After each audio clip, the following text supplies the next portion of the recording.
Hello! Deuxième vidéo de mon processus de préparation de cette conférence. Alors,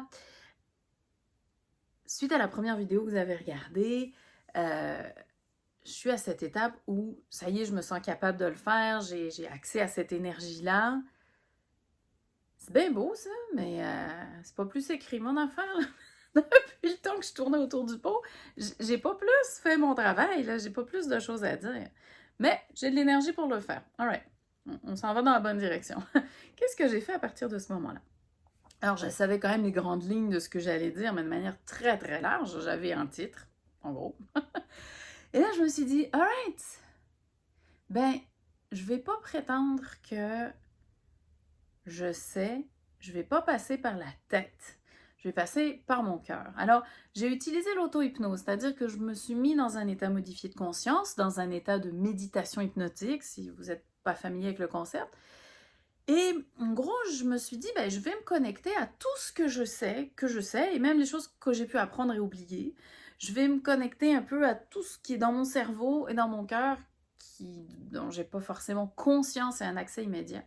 Puis je vais me visualiser en train de traiter de chacun des sujets. Donc j'ai fait 5-6 exercices comme ça, 5-6 petits moments d'auto-hypnose pour aller chercher ce que j'avais à dire.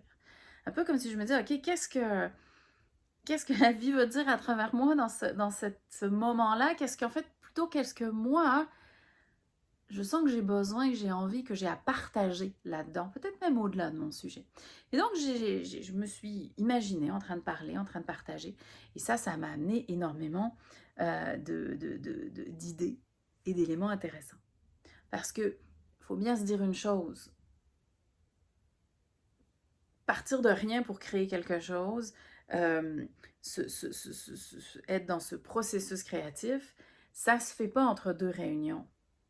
Ça demande de pouvoir se déposer là-dedans. Ça se fait pas entre le retour du bureau, le souper puis la vaisselle. C'est vraiment de pouvoir se dire, OK, j'ai du temps et je dois pas être rentable dans ma créativité, dans mon inspiration.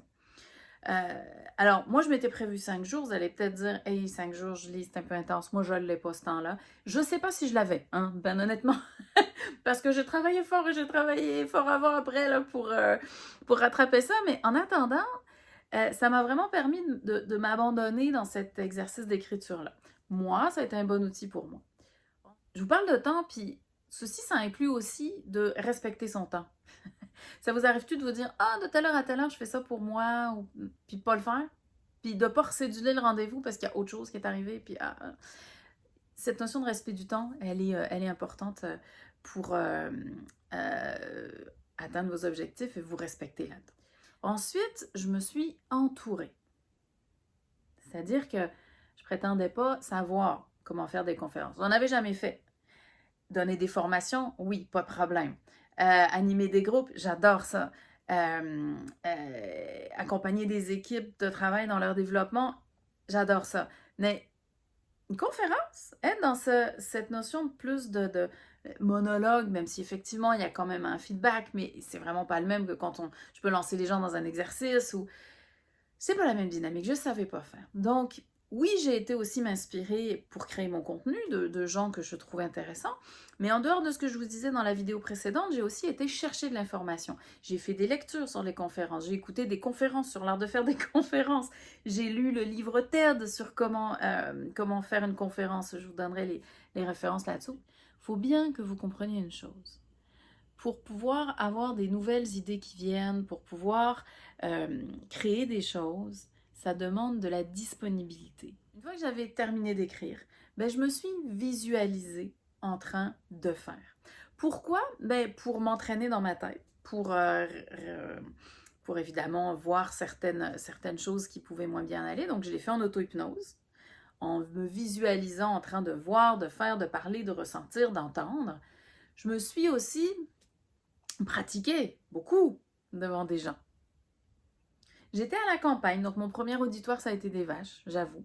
Mais ensuite, je me suis pratiquée devant des humains et j'ai pris leur feedback et je me suis améliorée et je me suis mis un peu en danger et j'ai recommencé jusqu'à être vraiment à l'aise avec, ou le plus à l'aise possible avec ce que je voulais partager. Il y a eu aussi une bonne partie pour terminer, de gestion de stress. prévoir un peu à l'avance comment j'allais réagir pour accompagner des athlètes et des jeunes athlètes parfois. Je sais que le stress, on ne le sait pas tant qu'on n'y est pas. On peut se ronger les ongles un petit peu d'avance, mais tant qu'on n'est pas là sur le moment J, Y, appelez ça comme vous voulez, le jour J, on ne le sait pas comment on va réagir. Donc ça se prépare en faisant des exercices de respiration, de cohérence cardiaque, de visualisation. Pour ça, j'ai beaucoup utilisé, là encore, l'auto-hypnose pour me visualiser en train de la faire, ma conférence, du début à la fin. Pour me voir en train de préparer l'événement, pour en créer aussi des émotions positives, pour avoir des accès intérieurs à des feelings qui allaient être propulseurs de ce que j'allais faire. Et ça, en PNL, en hypnose, on a plein de trucs pour aller créer l'accès à ces espaces de performance. En récapitulant, se connecter à tout ce qu'on a à l'intérieur de nous, au-delà de notre pure connaissance, prendre un temps d'arrêt, s'entourer pour avoir les bonnes informations, pour prendre le temps d'apprendre, gérer son stress et puis s'entraîner.